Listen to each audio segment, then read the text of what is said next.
नमस्कार, आप देख रहे हैं मुद्दा और मैं हूं आपके साथ प्रियंका। 3 नए कृषि कानूनों को लेकर किसान संगठनों और सरकार के बीच में बात नहीं बन पाई। किसान पिछले साल नवंबर से राजधानी दिल्ली की सीमाओं पर डेरा डाले हुए हैं। सरकार और किसान संगठनों के बीच कई दौर की बातचीत हो चुकी है। कई बार एक टेबल पर दोनों आमने सामने बैठकर बातचीत कर चुके हैं, लेकिन नतीजा सिफर, बेनतीजा। किसान तीनों कृषि कानूनों को वापस लेने पर अड़े हुए हैं, जबकि सरकार बीच का रास्ता अपनाने की बात कर रही है। और इसी बीच खबर है कि उत्तर प्रदेश सरकार विधानसभा चुनाव से पहले किसानों के लिए 722 करोड़ रुपए की आत्मनिर्भर कृषक समन्वित विकास योजना लाने की बना रही है। और यहां पर धनराशि अगले 5 साल में किसानों को समूह में खेती कर आय बढ़ाने के लिए खेत से बाजार तक हर स्तर पर सुविधा और संसाधन उपलब्ध कराने पर खर्च होंगे। चालू वित्त वर्ष में इस योजना के लिए 100 करोड़ रुपए की व्यवस्था का प्रस्ताव है और इस योजना के अंतर्गत 5 साल में 2725 कृषक उत्पादन संगठनों का गठन कर 27,25,000 शेयर होल्डर किसानों को सीधे लाभान्वित करने की तैयारी। मुख्यमंत्री योगी आदित्यनाथ ने इस पर सैद्धांतिक रूप से सहमति दे दी और इसे कैबिनेट से मंजूर कराने की तैयारी शुरू कर दी गई। सूत्रों की माने तो केंद्र सरकार भी किसानों के हित में जल्द एक बड़ा फैसला कर सकती है और इसकी तैयारी बड़े जोरों शोरों से चल रही है। सरकार किसानों की आय बढ़ाने, उनके खर्चे को कम करने जैसे स्रोतों पर काम कर रही है और इसमें एक सबसे प्रमुख स्रोत प्रधानमंत्री किसान सम्मान निधि है और इसे अब तक 12 करोड़ से ज्यादा अधिक किसान जुड़ चुके हैं और इसकी 9वीं किश्त जा चुकी है। 10 करोड़ से अधिक किसानों के खाते में 2-2 हजार रुपए पहुंच चुके हैं। सरकार इसके दायरे और राशि की सीमा बढ़ाने के विकल्पों पर विचार कर रही है।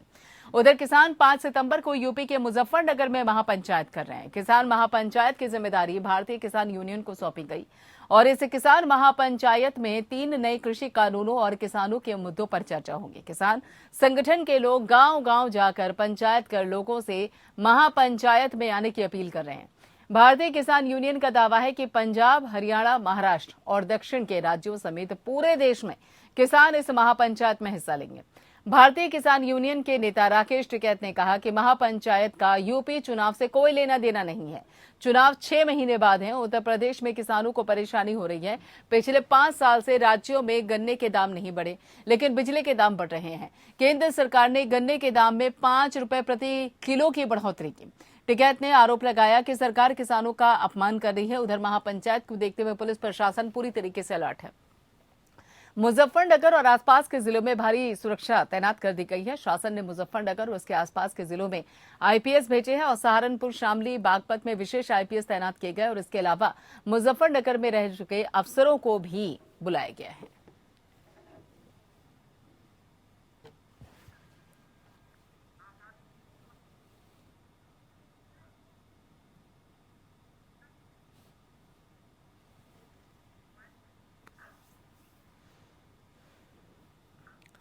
जी हाँ, इस वक्त मुद्दा में जो बात चल रही है वो ये है कि एक तरफ यूपी सरकार है जो किसानों को लुभाने पे लगी है और वहां दूसरी तरफ किसान है जो महापंचायत बुलाने में लगे हुए हैं।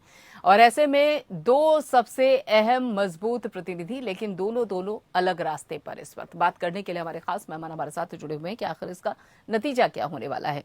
राकेश सिंह है जो कि बीजेपी के लीडर हैं और राज सिंह देशवाल हैं जो कि बीकेयू के सेक्रेटरी हैं। दोनों खास मेहमानों का बहुत बहुत स्वागत है इस कार्यक्रम में। राकेश सिंह जी, यूपी सरकार जो है बड़ी बड़ी घोषणाएं कर रही है। 6 महीने जरूर है विधानसभा चुनाव में, लेकिन तैयारी तो पहले से ही शुरू हो जाती है।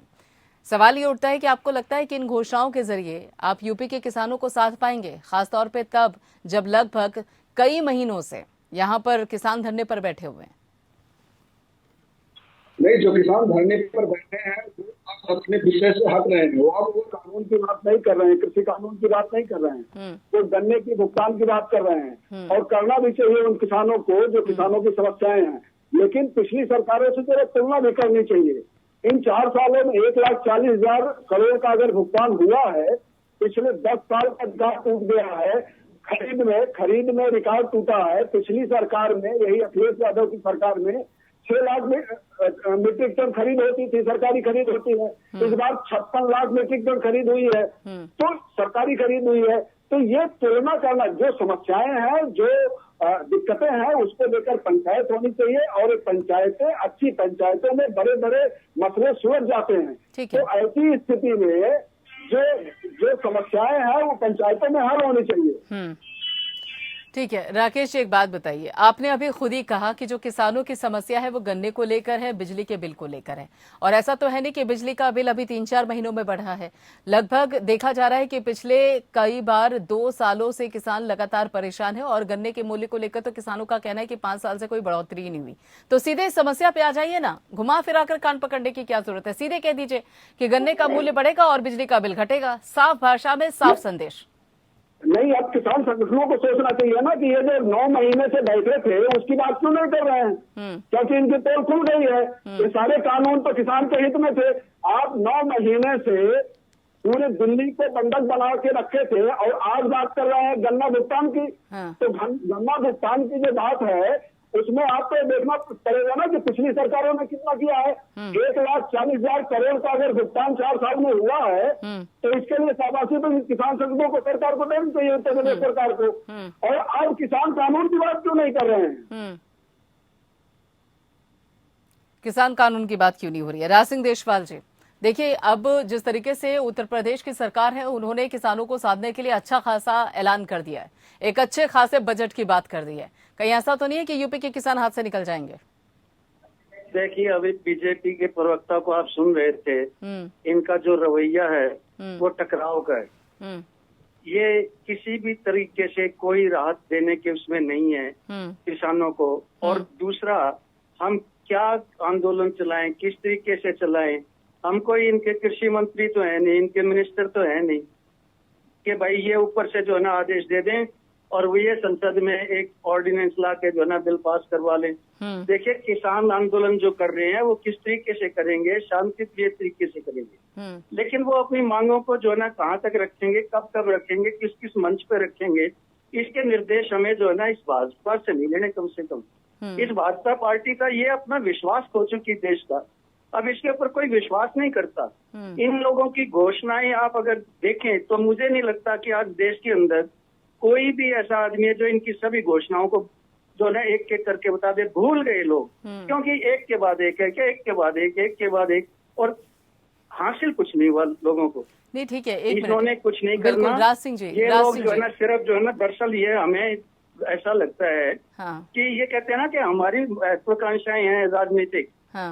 नहीं, ये क्या नाम है त्रिपाठी जी, हमारी नहीं है महत्वाकांक्षाएं, तो इन्हीं की है। कहीं आपस में इनका यूपी चुनाव को लेके कोई प्रॉब्लम है बीजेपी में। ठीक है राज सिंह जी, भाई हमें जीतना है या हारना है। ठीक है, ऐसा नहीं, ये खुद ही जीत हार कर रहे हैं आपस में। ठीक है राज सिंह जी, मेरी आवाज आ रही है अब तक? में बदनाम कर रहे हैं। मेरी आवाज आ रही है अब तक राज सिंह जी? आपकी आवाज तो आ रही है, आपको आ रही है? जी बिल्कुल। अब राज सिंह जी मेरा सवाल सुनिए। ठीक है, मैंने माना कि आपने कहा कि देखिए बीजेपी हमें नहीं बताएगी, ना ही बीजेपी के कृषि मंत्री बताएंगे और ना ही बीजेपी के मंत्री बताएंगे, ना मुख्यमंत्री बताएंगे कि हमें क्या करना है और क्या नहीं करना है, वो आप निर्धारित करेंगे, बिल्कुल सही बात है। लेकिन अगर आंदोलन में सियासत नजर आने लगेगी तो आम जनता को आप अपने साथ कैसे जोड़ेंगे? जो आम किसान है उनको आप कैसे जोड़ेंगे? देखिए राकेश टिकैत साहब पंजाब पहुंच जाते हैं जहां पर विधानसभा चुनाव, यूपी को लेकर वो टारगेट बना लेते हैं, पश्चिम बंगाल पहुंच जाते हैं जहां पर विधानसभा चुनाव होते हैं। तो जब यहाँ पर जो नेतृत्व कर रहा है, जिसने पूरी जिम्मेदारी अपने कंधों पर उठाई हुई है, वो अगर धरना स्थल से उठकर उन जगहों पे नजर आएगा जहां पर विधानसभा चुनाव है, तो आपको लगता है कि आम जनता और आम किसान नहीं समझेंगे इस बात को? कैसे सियासत से दूर रख पाएंगे आप इस आंदोलन को? जब ये वहां जाते हैं, चाहे वो पंजाब जाएंगे या जो है ना बंगाल में जाएंगे या उत्तर प्रदेश में आ रहे हैं, क्या कह रहे हैं टिकैत साहब? क्या कह रहे हैं कि भाई इस पार्टी को वोट देना, समाजवादी पार्टी को वोट देना, कांग्रेस को वोट देना, बीजेपी को वोट देना। क्या कह रहे हैं वो, क्या मांग रहे हैं वो लोगों से? वो किसी को नहीं कह रहे कि हमें इस पार्टी को वोट देना। वो सिर्फ ये कह रहे हैं कि भाई हम किसान लोग हैं, हम 8-9 महीने से ये आंदोलन कर रहे हैं, ये जो कानून लाए हैं ये हमें नहीं चाहिए, इनसे हमको नुकसान है, इससे आगे आने वाले टाइम पे हमारा और हमारी पीढ़ियों का भविष्य खतरे में है, हमें एमएसपी पे गारंटी दे दो। ये बातें कर रहे हैं, इसमें क्या राजनीतिक है? रही बात वोट डालने की, अगर आप ये कह दो देश के जितने किसान हैं तुम्हें वोट के अधिकार से वंचित किया जाता है, कर दो भाई, हमें वोट से ही वंचित कर दो इस देश। भाई वोट देंगे, हम अपनी पसंद के आदमी को देंगे, ठीक है। जो किसानों के हितों में काम कर रहा है उसको देंगे, ठीक है, या आपने जो कहा नहीं कर रहा है उसके खिलाफ बात करेंगे। ठीक है, आपने कहा राज सिंह जी, इससे पहले मैं राकेश जी भी सवाल लूंगी, लेकिन उससे पहले मैं एक सवाल आपसे पूछ रही हूँ। आपने कहा कि देखिए राकेश टिकैत जब भी जिस भी विधानसभा क्षेत्र में जा रहे हैं, जहां पर विधानसभा चुनाव होने वाले हैं 2022 में, चाहे वो पंजाब हो, उत्तर प्रदेश हो, उत्तराखंड हो, कहीं पर भी जा रही हो, वहां पर वो ये नहीं कहते हैं कि देखिए इनको वोट दीजिए। बिल्कुल सही बात आपने कही, वो नहीं कहते कि आप इनको वोट दीजिए या इनके पक्ष में जाइए जनता से, लेकिन वो ये तो कहते हैं ना कि देखिए बीजेपी सरकार, जो केंद्र में बीजेपी सरकार बैठी हुई है, वो किसानों की सुन नहीं रही है। बीजेपी सरकार जो बैठी हुई है वो किसानों के लिए काला कानून लेकर आई है, तो इनडायरेक्टली वो ये तो कह रहे हैं ना कि बीजेपी को वोट मत दीजिए। हाँ बिल्कुल, ऐसे में इस बात में क्या हर्ज है?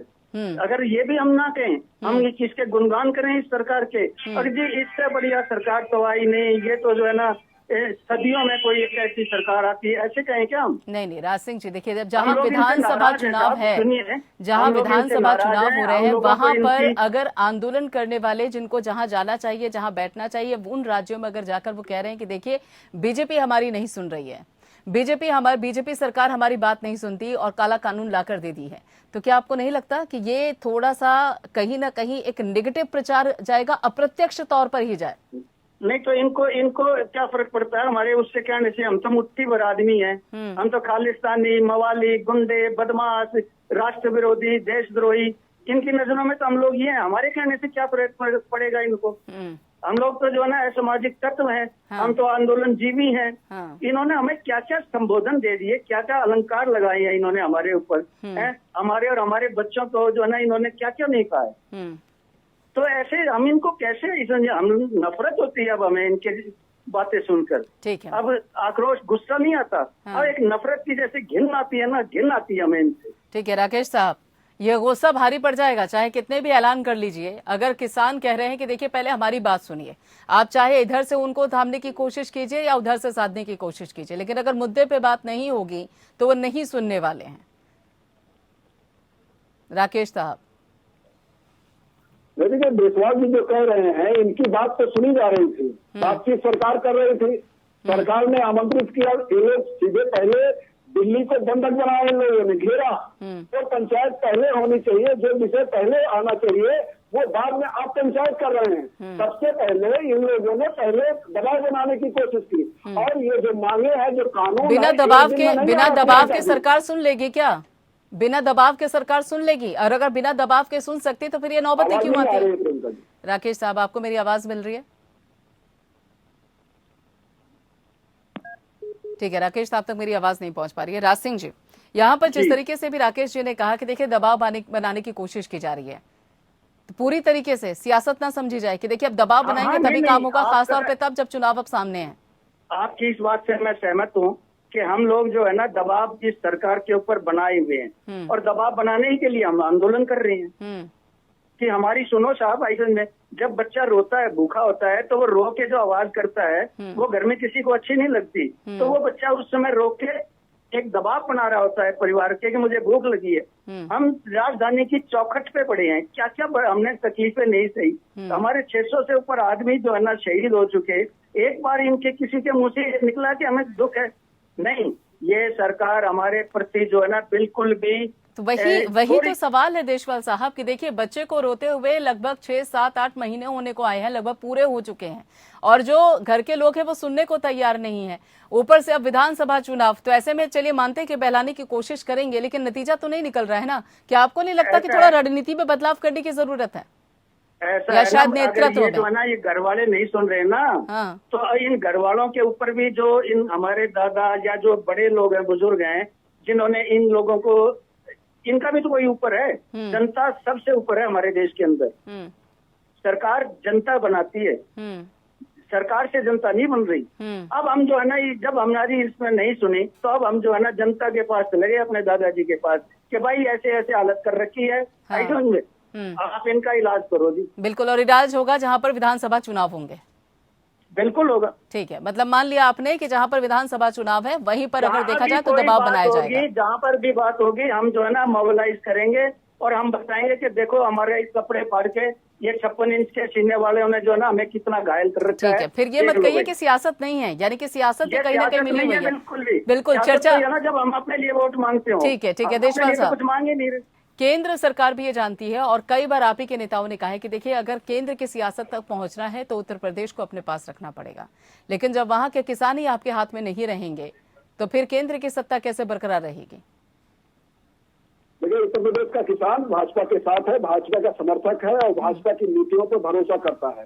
और रही बात सियासत की, तो राकेश टिकैत, योगेंद्र यादव, चरमोनी, अभी यहाँ चरमोनी को इनके पूरे मोर्चे में निकाल दिया। क्या कारण था? इसलिए निकाल दिया कि चरमोनी मिशन पंजाब की बात कर रहे थे, राकेश टिकैत मिशन यूपी की बात कर रहे थे। मिशन पंजाब है कि पंजाब को पहले देखना चाहिए, मिशन यूपी है कि यूपी चुनाव को पहले देखना चाहिए। पार्टी के साथ चुनाव लड़े, आरएलडी से चुनाव हारे, जमानत जब्त हुई, चरमोनी चुनाव लड़े। राजनीतिक महत्वाकांक्षाएं हैं, उन महत्वाकांक्षाओं से किसानों के कंधे, किसानों का हितैषी नहीं है ये लोग। ठीक है राकेश साहब, एक बात बताइए, आपने दो बातें कही, मैं दोनों बातों को लेकर ना थोड़ा सा असमंजस में आ गई। पहली बात आपने कही कि देखिए उत्तर प्रदेश के जो किसानों की समस्या है वो गन्ना मूल्य को लेकर है और दूसरे बिजली का बिल लेकर है। अब ये जो दोनों समस्याएं हैं, या तो ये सरकार की नजर में बहुत ही माइनर हैं, बहुत छोटी हैं, और अगर आपको लगता है ये बड़ी समस्या है किसानों के साथ, उत्तर प्रदेश के किसानों के साथ, तो इन समस्याओं के साथ वो आपके साथ कैसे हो सकते हैं? नहीं, ये बताइए, किसान इसलिए साथ हैं, पिछली सरकारों को समस्याओं के साथ आपके साथ हैं। प्रियंका जी, आंकड़े गवाह है, फिर पिछले 10 साल में जितना गन्ना भुगतान हुआ है उससे 1,40,000 करोड़ का भुगतान हुआ है। और ये समस्याएं जो है उसको हल भी हो रही है। 6,000 किसानों को, अगर छोटे किसानों को मिल रहा है, मजदूर किसानों को, ये तो बड़े बेसवाल भी राकेश टिकैत तो पूंजीपति टाइप के किसान है। तो ये किसान से अभी तक क्यों नहीं हुआ? 5 साल के बाद जब चुनाव में आते हैं तो कर्ज माफी की बात करते हैं, और जितने कानून आए हैं, बेसवाल जी राकेश टिकैत से पूछना चाहिए, स्वामीनाथन आयोग की रिपोर्ट को पढ़ने ठीक से, उस रिपोर्ट की दूसरी रिपोर्ट, तीसरी रिपोर्ट में तीनों सिफारिशें की गई हैं, लेकिन इनको सीटों के अलावा कुछ दिखाई देता। इनको कर्ज माफी के अलावा कहीं इनके, अरे किसान कर्जदार होता क्यों है बेसवाल जी? इस पर ध्यान देना चाहिए, क्यों होता है कर्जदार, और हर बार कर्ज माफी वो क्यों कर्ज देने की स्थिति में नहीं आता, क्यों कर्जदार होता है? और इस बारे में कौन सोचेगा राकेश जी, इस बारे में कौन सोचेगा कि किसान कर्जदार क्यों हो जाता है? मैंने सोचा गया है। ये बताइए कि जब गन्ना की कीमतें घट जाती है मार्केट में, तो गन्ना के जरिए इथेनॉल बनाने की कौन सा एक्सरसाइज था? मोदी सरकार ने किया। जब गन्ना की कीमतें घटेंगी, चीनी की कीमतें घटेंगी, दूसरी जगह पे इथेनॉल बनाने की प्रक्रिया शुरू हो गई है। 1/3 पाम ऑयल दूसरे देशों से खरीदा जाता था। 1,000 करोड़ के जरिए पाम ऑयल जो होता है देश में, उसकी प्रक्रिया को बढ़ाने के लिए ये प्रक्रिया शुरू की गई है। 11,000 करोड़ का पैकेज दिया गया।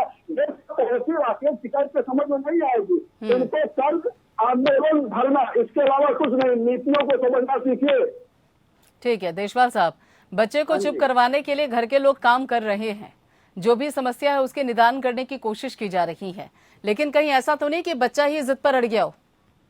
नहीं, ऐसा नहीं है। दरअसल कारण क्या है कि ये किसान हितैषी है ही नहीं। हम लोगों के साथ में इनका सौतेला व्यवहार है। इनके जो जिनकी ने चिंता है उन लोगों का ठीक है। ये कॉर्पोरेट सेक्टर के जो है ना एजेंट है ये सरकार, और उनके हित के अंदर ये काम कर रही है। कॉर्पोरेट सेक्टर का देख लो कि ऐसा में जब से ये सरकार आई है, उनकी जो पूंजी है वो कितनी बढ़ गई है और कितना उनको लाभ हो रहा है, वो सब पूरे देश के सामने, पूरे विश्व के सामने है। ये उनके लिए काम कर रही है। अभी कानून बना नहीं, ऑर्डिनेंस आया नहीं, पहले ही से गोदाम बनाने के लिए जो है ना जमीनें हरियाणा के अंदर, राजस्थान के अंदर और इधर जो है ना इन लोगों ने खरीदनी शुरू कर दी थी। अभी गोदाम बना रहे हैं। ऑर्डिनेंस तो जून में आया था। ये पहले ही जमीनें पर 1,000 एकड़ जमीन जो है ना खरीदने कर दी। रेलवे लाइन के लिए इन्होंने काम शुरू कर दिया कि इनके गोदामों तक सारा हमारे सामने है। ये लोग जो है ना सिर्फ बातें बना रहे हैं और आग का घड़ा इनका भर चुका। अब ये घड़ा फूटेगा। ठीक है राज सिंह साहब, यहाँ पर तो बताया ये भी जा रहा है कि जो महापंचायत ऑर्गेनाइज की जा रही है, जिस महापंचायत का आयोजन किया जा रहा है, उसके चलते एक और टैगलाइन है मिशन यूपी। इसका क्या मतलब हुआ? ये मिशन यूपी नहीं, मिशन इंडिया है। पूरे देश में से जो है ना इनके खिलाफ किसान खड़े हो गए हैं। इस बात का इनको अब एहसास हो गया है। और भाजपा के अंदर ही दो ग्रुप हैं, जो एक कहता है कि ऐसा नहीं है, जानबूझकर यूपी के अंदर चुनाव करवाने के लिए केंद्र सरकार जो है ना ये इनकी मांगों को नहीं मांग रही, क्योंकि इससे यूपी के अंदर बीजेपी चुनाव हारेगी। ठीक है देशवाल साहब, एक बात बताइए। अंदर का खेल है, ठीक है, हमारा इसमें कोई लेना देना नहीं, जो ये करें इनकी मर्जी है। ठीक है देशवाल साहब, एक बात बताइए, एक लंबा समय हो चुका है यहाँ पर आंदोलन को चलते हुए, कृषि कानूनों को लेकर, जो काला कानून जिसे यहाँ पर किसान नेता बाकायदा बता रहे हैं, उसको लेकर एक लंबा समय हो चुका है कि आप आंदोलन भी कर रहे हैं, धरना प्रदर्शन भी कर रहे हैं, लगातार हमने देखा कि रैलियां भी निकाली गई, ट्रैक्टर रैली भी निकाली गई, लेकिन उसके बावजूद भी सरकार के कान पे जू नहीं रेंग रही है। वो सारे काम कर रही है, लेकिन इस मुद्दे को लेकर पूरी तरीके से फोकस नहीं। बातचीत का दौर हुआ, लेकिन अब उस पर भी विराम लग गया है। क्या आपको नहीं लगता कि कहीं ना कहीं संगठन को मजबूत करने की जरूरत है? सारे किसान एक साथ नहीं है, एक बिखराव है, और वही बिखराव कारण है कि जिसके चलते जो दबाव यहाँ पर किसान नेता या किसान आंदोलन में बनाना चाहते हैं वो बन नहीं पा रहा है। देखिए ऐसा है, ये जो सरकार बनी हुई है, हाँ। क्या ये जो है ना, ये नहीं 35% पे बनी हुई है। हाँ। 65% लोग तो देश के इसके खिलाफ थे ना। लेकिन ये फिर भी सरकार बनी है। अब जो है ना, ये कहते हैं कि भाई सारे किसान पूरे 100%, 95% के एक साथ नहीं आ सकते, नहीं आ सकते। और इसके बाद की तो इनको खुशी मनानी चाहिए भाजपा को कि भाई ये तो जो है ना मुट्ठी भर किसान है, इनसे क्या फर्क पड़ता है यार, ऐसे में जो हमारे अपने हैं वो ही बहुत है। अब ठीक है, अभी ये आरएसएस भी अभी 8-10 तारीख से इनके खिलाफ आंदोलन प्रदर्शन करने जा रहा है। उन्होंने 31 तारीख डेडलाइन दी थी इनको कि या तो जो है ना इन बातों को मान लो, नहीं तो हम आंदोलन करेंगे तुम्हारे खिलाफ। ठीक है, वो भी करने जा रहा है, उसको भी रोको अब। ठीक है राकेश साहब, कैसे निपटेंगे इस महापंचायत से जिसका आयोजन किया जा रहा है? 22 राज्यों के प्रतिनिधि, बड़ा चैलेंज हो सकता है। पंचायतें होनी चाहिए, पंचायतों में बड़ी बड़ी समस्याओं का हल निकलता है, पंचायत का स्वागत किया जाना चाहिए। लेकिन पंचायत आज आकर क्यों कर रहे हैं? राकेश टिकैत को समस्या मान लीजिए कि कानून गलत था, तो इन कानूनों पर बहस करते, पंचायतें आयोजित करते। आज जो पंचायत आयोजित कर रहा है, गांव-गांव पंचायत आयोजित करते, और किसानों पर डिबेट होनी चाहिए, कानून पर डिबेट होनी चाहिए। देखिए आपने खुद कहा राकेश साहब कि आखिर ये समय क्यों चुना है जब 6 महीने बाद चुनाव है। आपने खुद बिल्कुल पंचायतों पे निष्कर्ष के बाद इनको धरना देना बिल्कुल बिल्कुल, लेकिन अराजक जो लोग होते हैं पहले धरना देते हैं, दिल्ली घेरते हैं, फिर पंचायत अब कर रहे हैं। ठीक है, देखिए आप समय टाइमिंग को लेकर खुद सवाल खड़ा कर रहे हैं कि देखिए टाइमिंग जो लोगों ने चुनी है किसान आंदोलन को लेकर, महापंचायत को लेकर, वो टाइमिंग सही नहीं है। तो अगर टाइमिंग सही नहीं है तो बीजेपी को भी सोचने की जरूरत है कि चुनाव सर पर है और ऐसे में महापंचायत हो रही है, तो कहीं ना कहीं किसान प्रभावित हो सकते हैं और इस पर मंथन करने की भी जरूरत है। फिलहाल बहुत बहुत शुक्रिया राकेश जी और उसके साथ ही देशपाल साहब, आप दोनों का इस चर्चा में शामिल होने के लिए। मुद्दा में फिलहाल इतना ही, बाकी खबरों के लिए आप जुड़ रहिए एबीएन के साथ।